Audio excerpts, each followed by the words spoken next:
G'day, and welcome to Follow the Money, the Australia Institute's podcast demystifying the big economic issues in Australia and putting them in plain English. I'm Ebony Bennett, Deputy Director at the Institute, and today we're bringing you more guests from our Economics of a Pandemic webinar series. The Morrison government has said it will increase investment in skills and training if the states and territories sign up to an overhaul of the vocational education and training sector that would create a consistent funding model and improve transparency.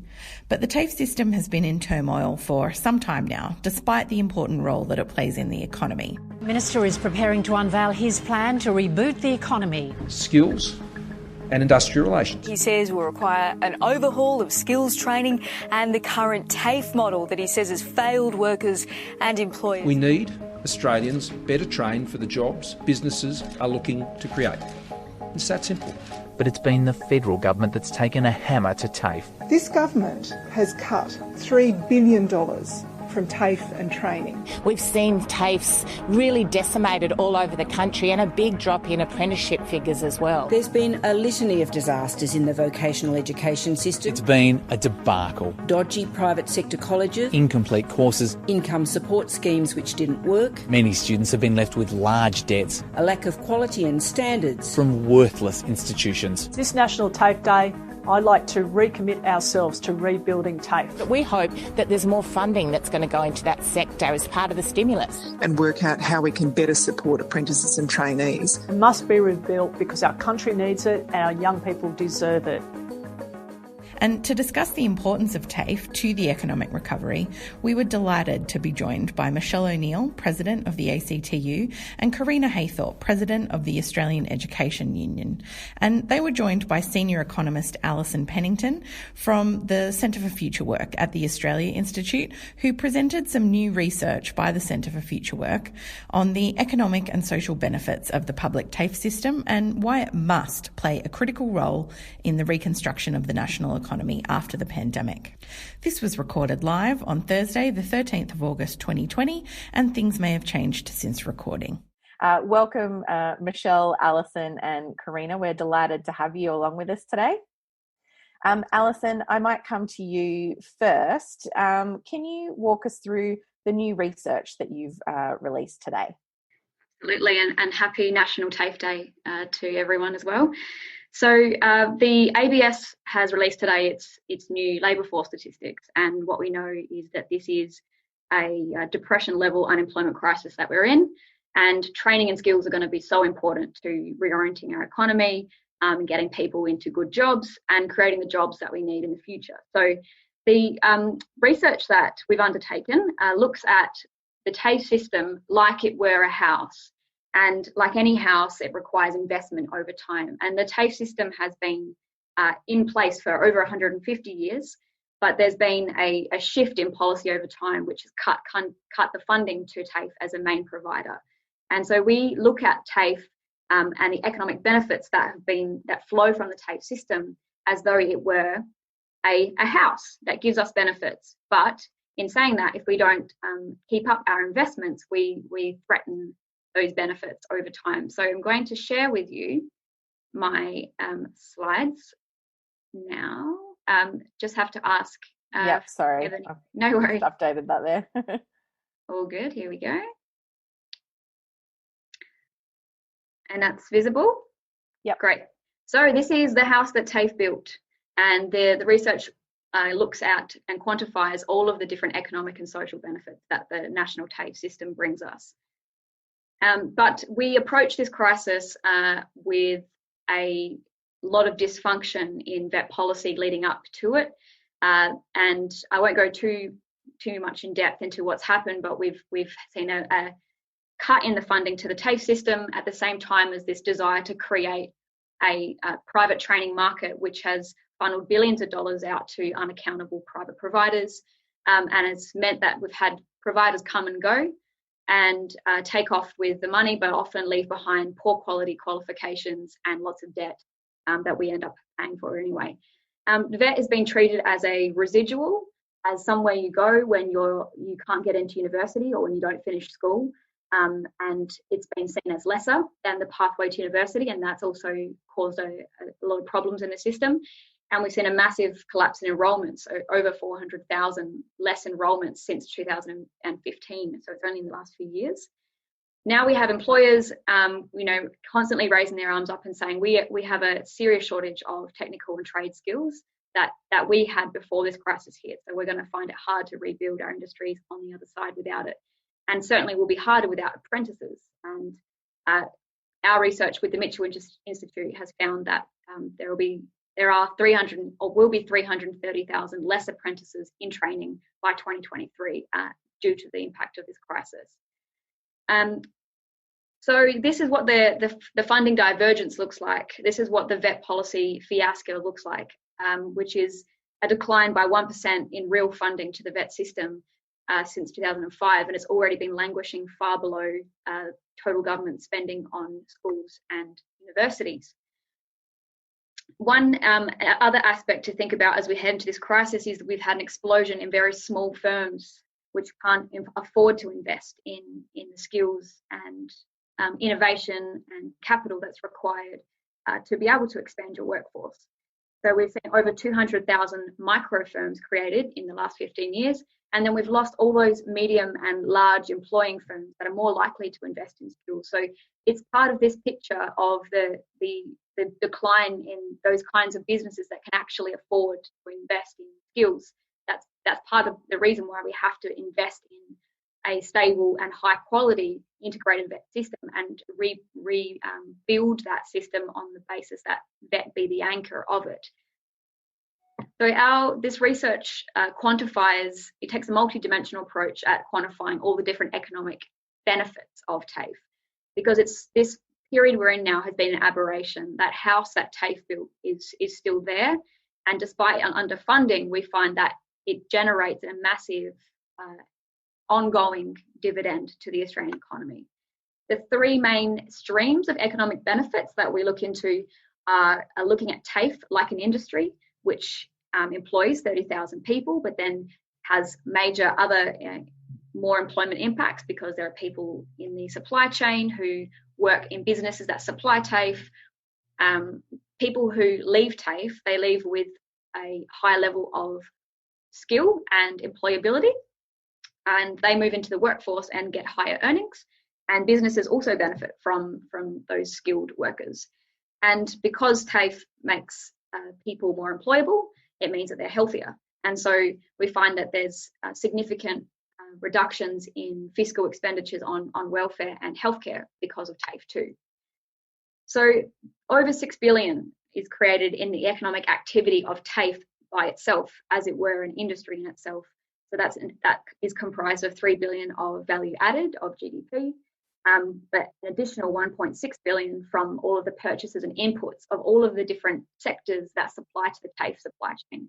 So we identify across 113 different sectors that primarily those sectors that supply the most to the TAFE system are property, administration, computer and technical services, and transportation. But then all of the people who work in the TAFE system, as well as all the people who work in jobs supplying the TAFE system, they go off into the economy and they spend money. And we estimate that 1.5 billion in extra downstream incremental consumer spending is created by TAFE. So it's clear that TAFE is a growth-inducing sector within its own right. And this is what the jobs-generating impacts look like. So we've got 8,000 indirect jobs from supplying businesses, but then those downstream jobs add another 10,000. So it's almost 50,000 jobs that the TAFE system is supporting right now. We identify that TAFE grads enter the labour force with better employment prospects and better skills than those who don't have vet qualifications. So if you have a TAFE qualification, you earn 39% more than those who don't. And it's almost $20,000 more in your back pocket each year. And the total annual benefit for all the TAFE educated workforce is $49 billion. And then the business benefits from those superior TAFE skilled productive workforce too. And we estimate that the productivity benefits in higher profits to businesses at $35.6 billion. Governments, of course, do better too, because more people earning more means they pay more tax. $25 billion is what we estimate is what governments get back into their coffers through the TAFE system every year. And that's over 4 times more than the actual costs of the TAFE system itself. So because the workforce, the TAFE workforce has higher skills and is more likely to be employed, that means that they are more likely to not be receiving unemployment benefits and they're more likely to be healthier. So we estimate that governments save $1.5 billion every year by through the TAFE system. But of course, it's not just about economic benefits, right? There's the very wide and important social benefits to quality vocational education, and TAFE is unparalleled and leads in this regard. It performs much better than private providers in giving their graduates stronger socialisation outcomes, in that they consistently identify at a higher rate compared to those of private providers that they're more confident with their skills, they feel like they're better communicators, they made friends while they were studying, and they are much more likely to identify as leaders in their community. TAFE also is extending to parts of the country that aren't well served by the private training market, because it's not profitable to extend quality vocational education, some of it very capital intensive in some sections, to regional areas. TAFE students are more likely to be low income, they're more likely to be Aboriginal and have a disability. The costs, though, are very modest, right? We find that it's only $5.7 billion per year. That's what it cost in 2018, and that represents only 0.3% of GDP. We calculate cost across a range of 5 different categories, and it covers everything from government funding to the costs that students pay in their fees, as well as employer supports. And so that's the summary of our total impact. That's the direct activity of TAFE as we're a producer, the higher earnings of TAFE graduates, and the higher productivity they generate, and the savings to government. And we estimate that total benefit, annual benefit, that flows every year because of the historic investment in the TAFE system at $92.5 billion every year. But of course, maintaining that enormous benefit flow really depends on rebuilding and reconstituting the TAFE system. And this crisis is obviously an important time to be having this conversation and positioning TAFE to best take on this challenge. That the benefits that flow from TAFE investment are 16 times greater than the maintenance cost, the cost that we pay now for the TAFE system. And that system is crumbling because it's been neglected and because of policy vandalism. So we have to act quickly and reinstate the critical role that TAFE is playing in the VET system. Some of the recommendations that are offered in the report released today are to rebuild a VET system that is anchored by a public funded TAFE. We have to expand funding to the VET system, and we propose lifting TAFE funding to a minimum of 70% of all VET funding.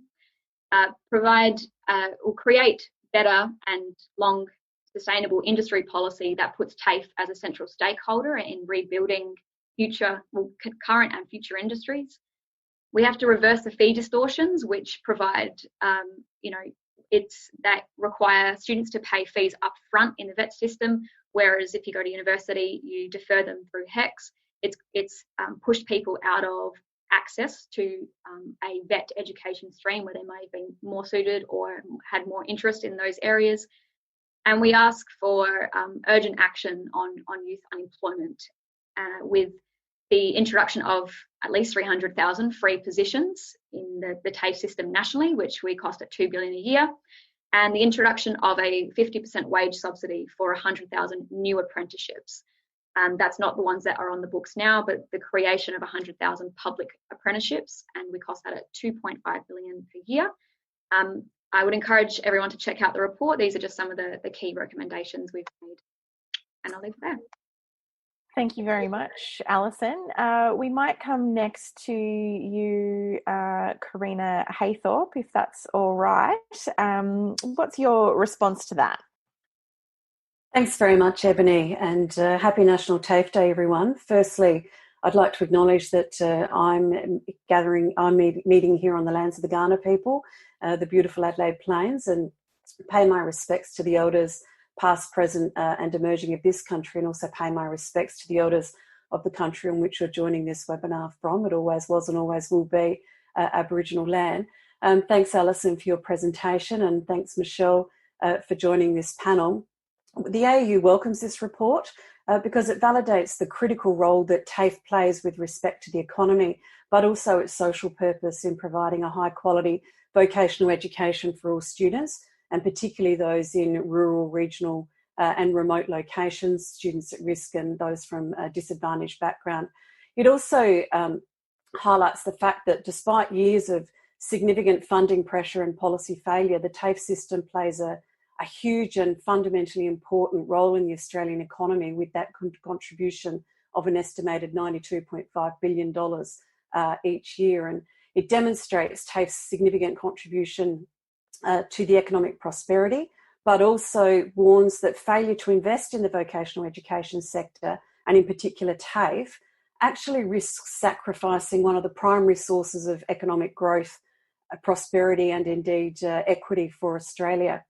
Look, we know that TAFE has been beset by serious policy failings driven by governments who've focused on marketisation, contestability of funding, shifting funding to private providers and student loans, all policy settings which have been detrimental to the vibrant TAFE system and which have had a devastating impact on staffing and students, with courses and campuses closing across the nation. We've seen a decline in TAFE student numbers of around 25% since 2012, and at the same time a massive cut in vocational education training funding of around $3 billion.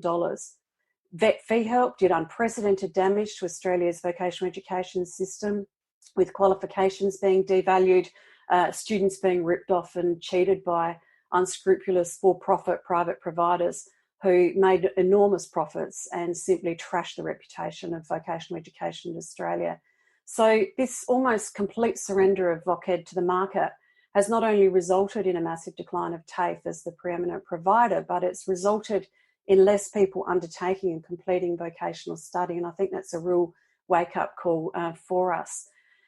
With the pandemic impacting deeply on the economy and on people's employment in particular, now is the time to focus on TAFE, and I think this report clearly sets that out. You know, we know for many of our students, their families, their friends, they're part of the growing statistic of unemployment, and they are looking for that next step in terms of what they might do with their careers, you know, to secure their well-being and their financial security. So vocational education is going to be critically important to support the millions of workers who've lost their jobs currently or who are likely to do so in the near future. And our significant concern is that while the Morrison government has a lot to say about skills and vet, they simply fail to recognise the important role that TAFE has in rebuilding the economy, in providing vocational education for thousands and thousands of Australians. There was no mention of TAFE in the federal budget last year, and there's been no significant recognition of TAFE in the government's COVID response. Once again, the Interim Productivity Commission's report recently was also gravely concerning, as it focuses on favouring private providers, increasing contestability, student loans and vouchers, and really fundamentally fails to ensure TAFE's future as the public provider of vocational education. And I think that's a clear indication of further policy and funding vandalism for TAFE.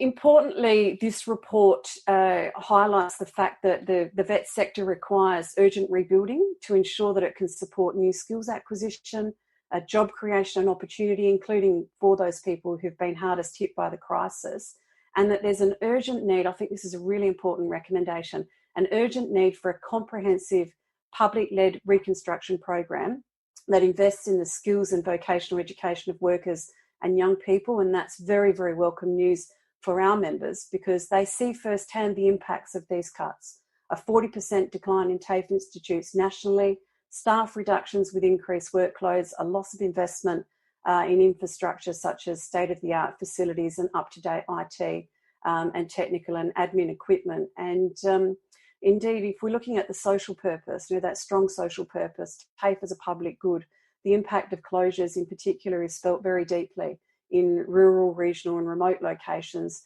where that provision of vocation is just so critically important for the local community. And as Alison has mentioned, is much less likely to be provided by private providers because they tend to prefer the cheap, make a quick profit scenario. So TAFE is the only institution with the infrastructure, the workforce and the trusted reputation to be able to provide the high quality vocational education qualifications that we need today to help not only recover from COVID crisis, but really for our future. And it must be supported to do this with an immediate investment to support the delivery of vocational education. And just finally, I want to acknowledge that the $92.5 billion economic and social benefits outlined by the report that have been delivered by the historic investment in TAFE are actually delivered by the workers themselves, and that is TAFE teachers who are working incredibly hard under very difficult circumstances on behalf of their students. And this report is very clear that the benefits experience will not continue unless governments change their policy and fiscal settings. And so the time to do that is now, not only with the post-COVID-19 response, but more broadly.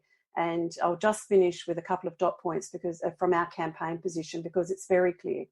We must launch a coordinated effort to put TAFE at the forefront of the recovery efforts with immediate increased federal funding support and investment in infrastructure, equipment in the workforce and programs. We must restore the more than $3 billion that's been cut from VocEd since 2013, and we must guarantee a minimum of 70% of all government funding to TAFE. Thank you. Thanks so much, Correna. Michele O'Neil from the ACTU, we'll come to you next. Obviously, the pandemic has caused a huge crisis for workers, and unemployment is obviously the really big thing that we're dealing with at the moment. But equally, we were just talking to the United Nations chief economist yesterday. He was talking about the importance of government really setting policy for the long term and thinking in the long term. How important is TAFE and the vet sector to the union movement at this point in time? Thanks, Ebony, and hi everyone. Great to join you this afternoon. I also want to begin by acknowledging the traditional owners of the land that I'm on today, which is the Wurundjeri people of the Kulin Nation, and pay all my respects to the elders past and present. And it always has been and always will be Aboriginal land. And that means, yes, I'm speaking to you from lockdown in Melbourne. And I wanted to also thank the AEU and the Centre for Future Work and Alison and Correna for your great work. It's an extraordinarily good and timely report that you've done, Alison, and congratulations to AEU and the Centre for doing it at this time. And it's so timely because we're dealing with such a deep and profound economic crisis in addition to the public health crisis that we've all been living with. And we know that what this crisis has done is exposed fault lines in the Australian society, in our economy and in our labour market that were already there and in fact have been worsened by the pandemic and its consequences.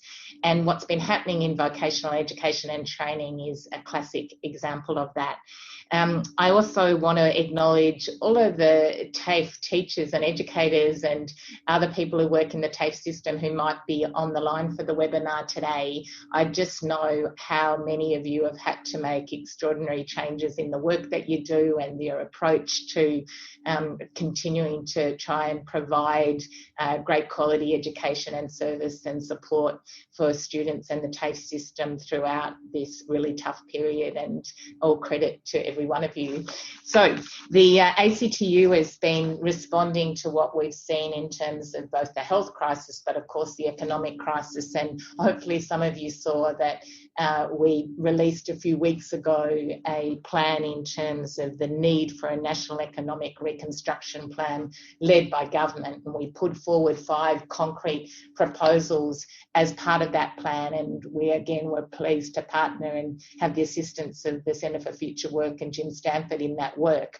But one of the key 5 practical proposals we've put there is about what needs to happen in the education and training system. So I want to touch on that. But before I do, I also want to say that, you know, we know that in the union movement, that TAFE is really central to recovery, that it's about the importance of having a dynamic, well-funded public vocational education system is critical in terms of our education outcomes, how accessible education and training is to people, making sure that it's not just something that's available for those that are the rich, really. Like, let's get to the bottom of this. It is about making sure that whoever you are, whatever your income levels you are, wherever you live in the country, whatever language you speak, whatever your background or the income levels of your parents, that you should be able to have accessible, good quality public education. And we know that and support that, but that's now more necessary than ever. And of course, TAFE has that great reputation of providing that over decades here in Australia, and a global reputation of being such a fine example of high quality public education that's accessible. But of course, what we've seen is, as it's been explained so well by Alison and Correna, is that it's been decimated and attacked by successive approaches, and particularly over the period of time of this government, where the damage has been deep. And it's really come out of an obsession with the marketisation of vocational education and training, that somehow there's something that is going to improve the system that is about inserting for-profit providers, or as I like to say, dodgy providers, into, that's a technical term, into what was a great high-quality public service.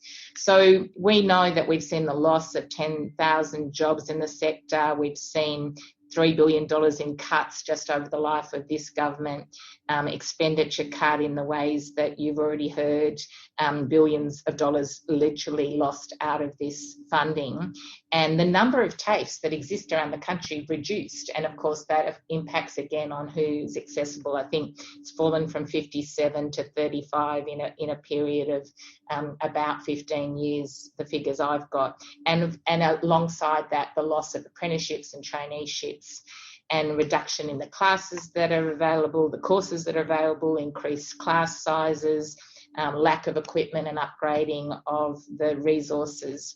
All of that's meant that TAFE's been badly attacked. So we've got a plan about turning that around.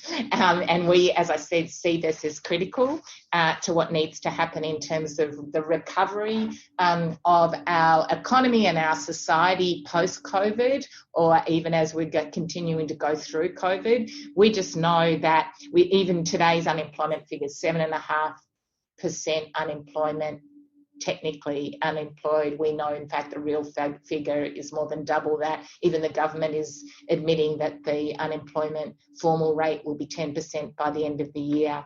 Many more people are underemployed and many falling out of the labour market.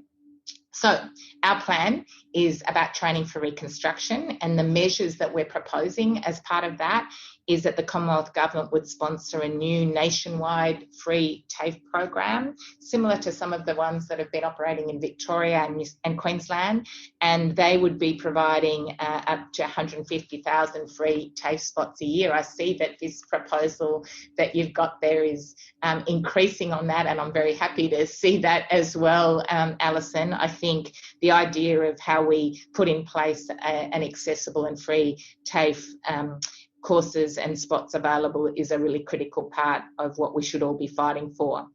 This, of course, would underpin, under our program, 10,000 ongoing jobs in the TAFE system.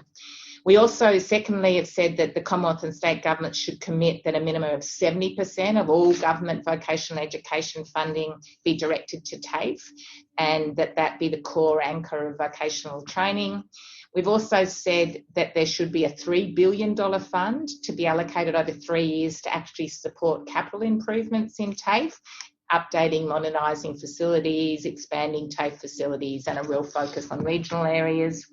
We also have said that the Commonwealth should commit a target of 70% of all public vet spending and subsidies should go to public providers, including TAFE. And the last bit I'll mention is that we've also proposed an apprenticeship and traineeship subsidy scheme of 50% subsidy that goes for the whole life of the apprenticeship or traineeship with a guaranteed job at the end. The employer doesn't get all the money till they're 12 months after the end of the employment. All of that would make a big difference, and we do think investment in TAFE and in high quality accessible public education is critical to repairing our education system, but also our economy. And I like to describe it like this, when you put money into TAFE, you've got this sort of triple whammy impact. You have the impact of, for example, if you're putting money into the infrastructure, upgrading, building new TAFE, improving it, then you get the construction jobs, and if you get your procurement right, the manufacturing jobs in getting the infrastructure improved. Secondly, of course, what you do is create jobs for the educators, the trainers, the people who work in the TAFE system themselves, the administrators, the cleaners, and all the ancillary jobs that go around a TAFE.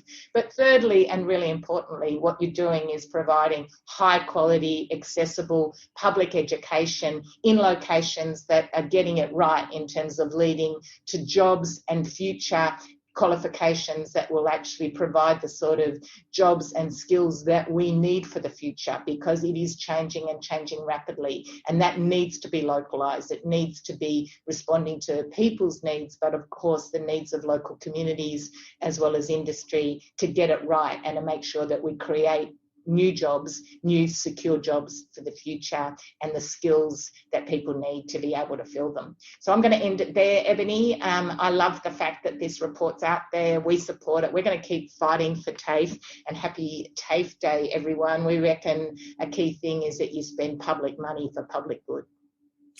Excellent. Thank you so much, Michele. And we will go now to questions from the audience. We've got about 30 questions here that I can see, and we've got about 550 people on the line with us today. So thank you so much for joining us for this really important discussion. I want to start off with a question from Pamela Collette, who asks, how can we increase the visibility of TAFE and its importance to all of Australia? I might start with you there, Correna. That's an excellent question. It's something that we work very hard to do. And I think from a campaigning perspective, having the local stories with respect to the incredible work that TAFE does is really, really important. One of the actions that we've been running across today on National TAFE Day is we have collected stories from a number of prominent Australians about either their experiences at TAFE or stories that they have about TAFE. And sharing those stories broadly across our communities is really, really important in terms of increasing the visibility of the important work that TAFE does. So I think we all have a role to play in that. And the other thing that I would strongly suggest is that for people in local communities, actually getting to their parliamentarians and talking to them, getting them along to their campuses, having a look at their programs, meeting students who've been through TAFE, so that they can actually understand that really strong personal connection that TAFE has for just so many Australians. Thank you. Michele, is there anything you'd like to add to that? Only that when we launched our plan a few weeks ago, and with TAFE as one of the 5 key core elements of it, it was really strongly supported. So in terms of people reacting to what we put out there, the 2 that got the strongest reaction from members of the public, ordinary union members and others, the media included, was free childcare and TAFE.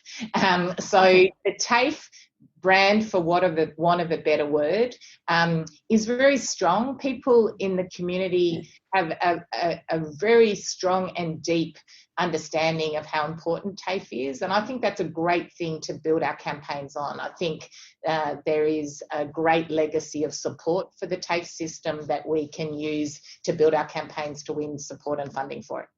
Thank you. Alison, is there anything you'd like to add to that? Well, I mean, I think extending from what's being said, I am someone who comes from a TAFE trained family, so I think that I'm an aberration because I went to university and I cop it because I can't make stuff with my hands. But I also went to a public high school that was linked into the TAFE system. That was when there was still a school's TAFE program going. So for kids who weren't suited to high school, they could begin their apprenticeships and still have some connection to their school. I think that's a really, really powerful policy that we could be putting forward. I also think that because TAFE has been 150 years in existence, people think that vocational education is synonymous with TAFE. They think they are the same things. And I think we're going to see a whole generation of young people who have been told, go to university, who are coming up the other side with these qualifications and realising, hey, I wish I had access to the skills that I could get through a TAFE system. And then we're going to see some kind of increase in awareness and spotlight put onto our vet system and TAFE as the major provider. Thank you. The next question is from Chandra Shah, who says, there is a push to promote micro-credentials to those who are recently unemployed. Often these have a short shelf life and no empirical evidence that they provide a positive rate of return. And they ask, will there be sufficient demand in the labour market to absorb and also are these people and people being asked to reskill? Correna, again, I'll come to you first. Is there a push for micro-credentials?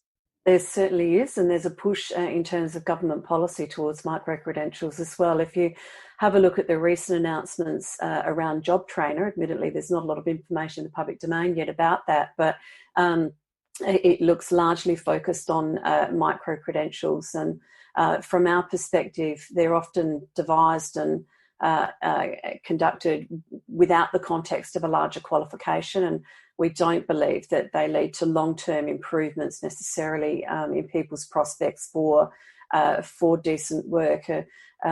So this is really of huge concern, I think, because we want to make sure that when people go through their vocational education study, they actually come out with a qualification that leads to improvements for their work and life. The next question I've got here is from Maddie Sare, who asks, do you think that the failure to invest adequately in TAFE has a disproportionate impact on certain groups, for example, young people or women? And how does government spending in this sector impact on equality? Michele, I might come to you first on that one. Oh, well, I think absolutely it has an impact. And what we know is that, again, it's women and young people who have seen have been most hardest hit in terms of job losses and hours lost and exclusion from things like JobKeeper through the course of the pandemic. And so I think all of the points that were made earlier by Alison and Correna about accessibility and about the role that TAFE can play in really providing education, whoever you are and whatever your circumstances, and doing that in a flexible way. And I use flexible not in the way that the employers use it, and I don't mean micro-credentials. I mean in a way that is delivering it for the needs of the students and not just delivering a one-sided notion of what might be in the interest of business or industry. For this to work, for education to work, it's got to have a long-term benefit for the people doing the education, so that they are getting the skills that the community needs and the business needs. But it, of course, a really important part of that is public skills as well. So when you think about what's come to the fore during the pandemic, people in the health system, in the aged care system, those looking after our children, people on the front line in terms of community and disability services, all of that skills and training that happens for workers in those sectors through TAFE, we've got to get that right. We've got to get that right. The majority of workers doing that work are women.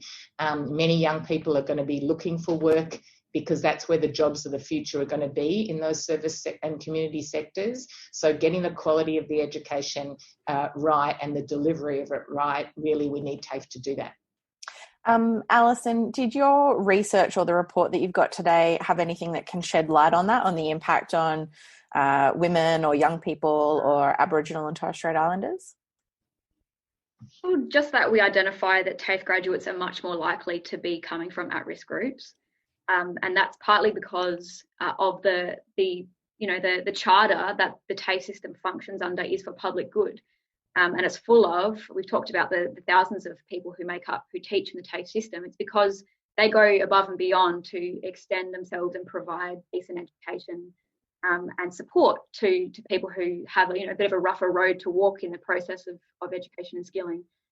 But yeah, I mean, we could say definitely there is a strong correlation between the collapse of apprenticeships and the cutting of funding to the TAFE system. There's a really strong relationship between those two things, but beyond that, nothing additional I could add. Though I would add on the micro-credentialing, that is one of the major policy proposals being put forward right now by the Productivity Commission. That's one of their solutions to the vet crisis, in their eyes, is to slice and dice up courses into smaller courses, or basically it's busy work, give the private sector an ability to sell people bolt-ons onto what they have on the pretext that it's going to get them the jobs. But of course, we don't have those jobs, that don't exist for them to go into. So there's also proposals to turn micro-credentials, as well as to create more of them, to privatise the credentialing market, so that we create new markets, new private providers who have the power to define the quality of a skill. And that's a really dangerous development, because it would take away any national standards and control over, really important things like Michele was pointed out in a crisis. We really want quality, infection control in all of our healthcare and social services courses. But how do we lose our grasp over the quality of those things with these sorts of policies? I might interrupt with a question of my own, if you'll allow it. The Australia Institute's Nordic Policy Centre has looked in the past at the example of Finland when it comes to vocational education, where there's a lot more equality between vocational education and university and tertiary education. How much of an effort is there to kind of restore or equalise the view and impact of TAFE as being on the same level as tertiary education and equally important to the economy? Do you think that would help improve outcomes for TAFE? Perhaps I'll come to you, Correna Haythorpe. I'm just thinking it might be a good question for Alison to start with from the basis of her research. Alison, do you want to start off there? Oh, yeah, I think Australia's really, really suffered because we've had this weird class-defined concept of what is a good job, and a good job is one you get with a university degree. And if you, fall behind in some way or don't have the resources because you come from a low-income or struggling, background, it means you go into a lesser institution. And I think that while Australians have a strong sense of pride and acknowledgement of the importance of TAFE, there's also a cultural a bubbling position, which is that it's not somewhere that you go to do well. And we are really suffering because if you look at some of these more sophisticated vocational education systems across Nordic countries, but also in countries like Germany, they've been way further on the front foot when it comes to creating high skilled, very comprehensive theoretical vocational education. And our TAFE system has done plenty of that too, but there's been a lot of cuts to it. And it doesn't just teach the skills of advanced manufacturing and those things that we need for those high value industries, but it also teaches things like citizenship. And it's just a much more holistic approach to delivering vocational education, which does stream people, but it doesn't ascribe a lesser value to vocational education, which is something we have to crawl out of this history of that kind of approach in Australia. Michele or Correna, would you like to add anything to that?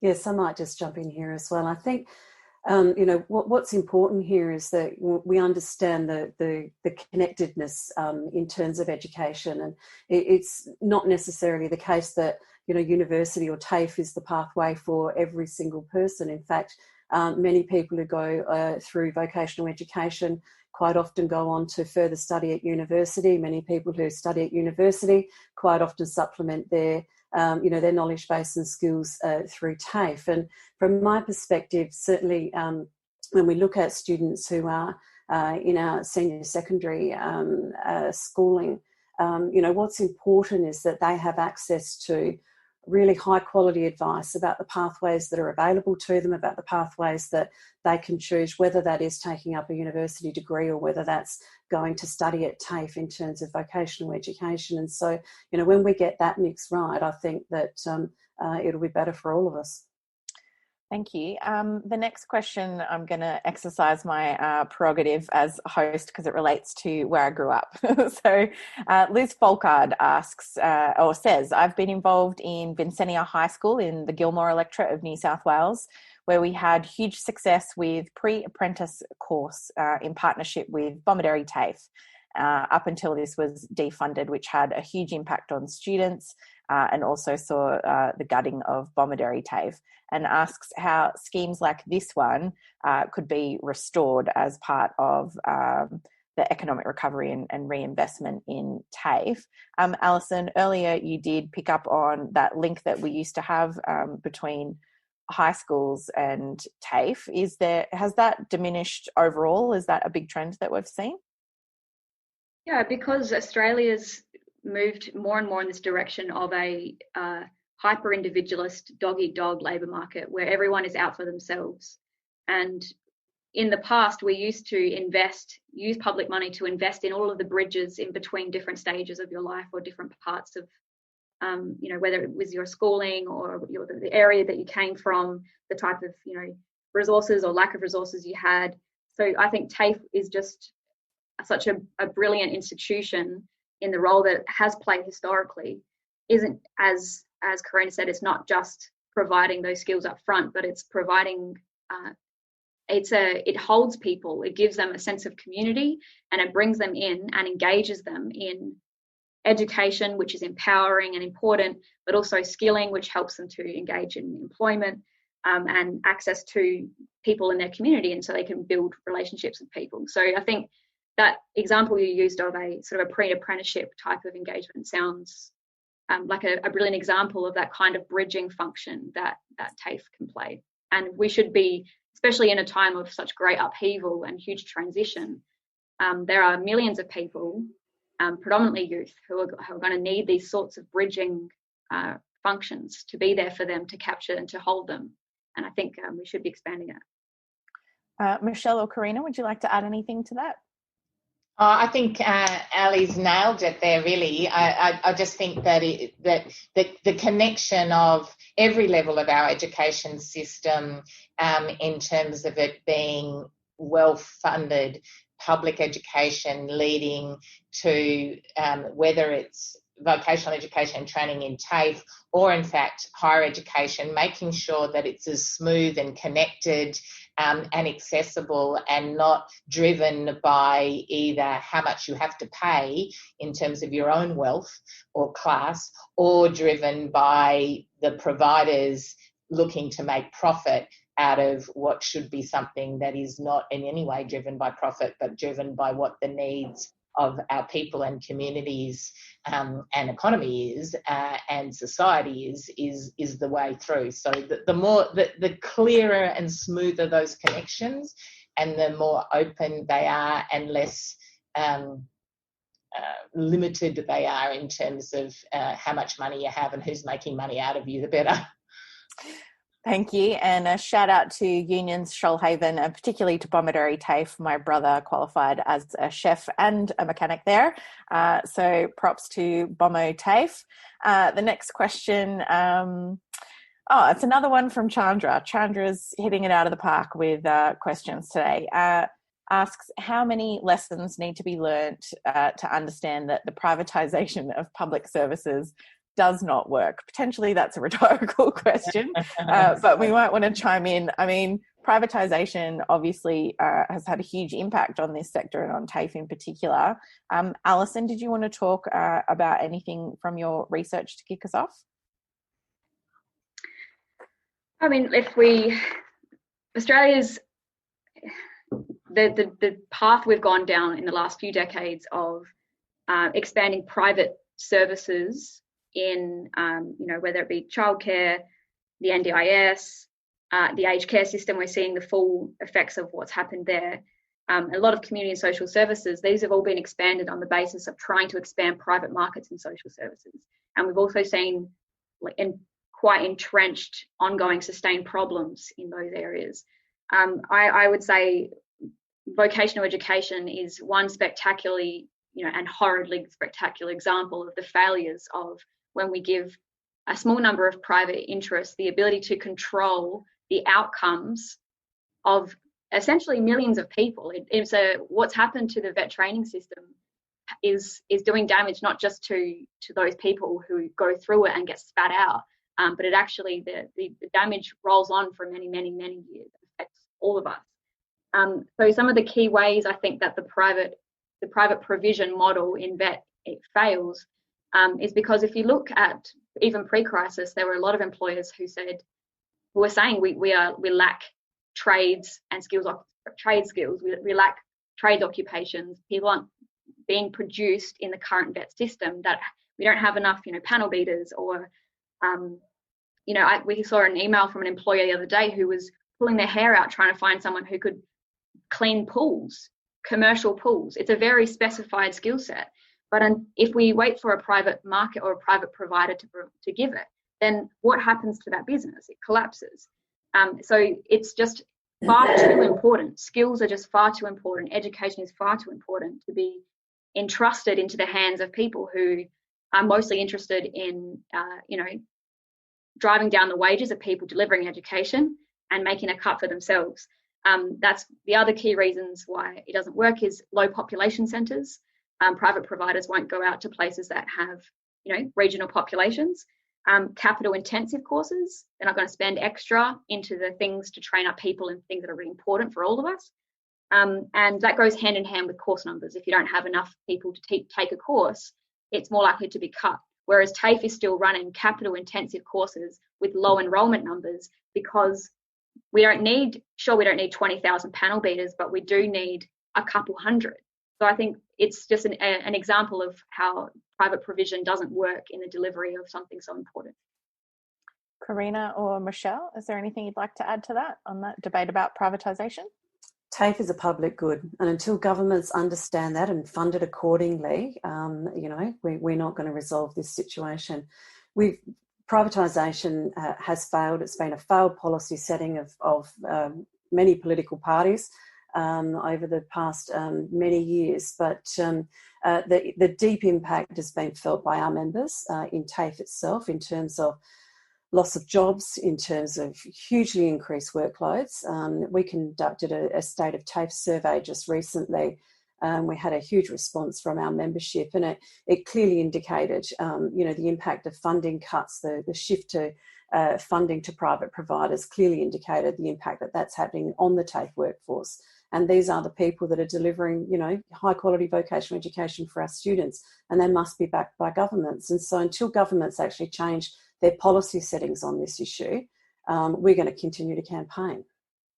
Can I just give an example of what Ali was talking about? Last year I went down to Portland in regional Victoria to speak to some workers, and they were telling me about that one of the things that had happened in their community was there'd been the building of a whole lot of new wind farms. So there was an explosion in wind farms, and once they're built, there is in fact not a lot of jobs that go around wind farms. But one of the things I discovered was that one of the jobs that is there is in fact spray painting. So you've got to regularly, as part of the maintenance and upkeep of them, spray paint the towers, the turbines. And there was no provision of anyone able to educate and provide qualifications for spray painters anywhere in that region. And the only private provider that had used to do it had shut up shop and stopped doing it. So here was this great story of renewable energy, new industry, a future that was important in terms of everything we need to see changing around the type of jobs that are created. And here there was nobody providing a critical skill set that was necessary to get people trained up, local young people to do those jobs. And they were bringing in visa workers, short-term exploited visa workers, to do the spray painting because there was nobody getting spray painting qualifications. So classic story that backs up Alison's point. Privatisation is not going to think about, that means that we don't think about both what's needed today, but also what's needed in the future in terms of the sort of skills and jobs.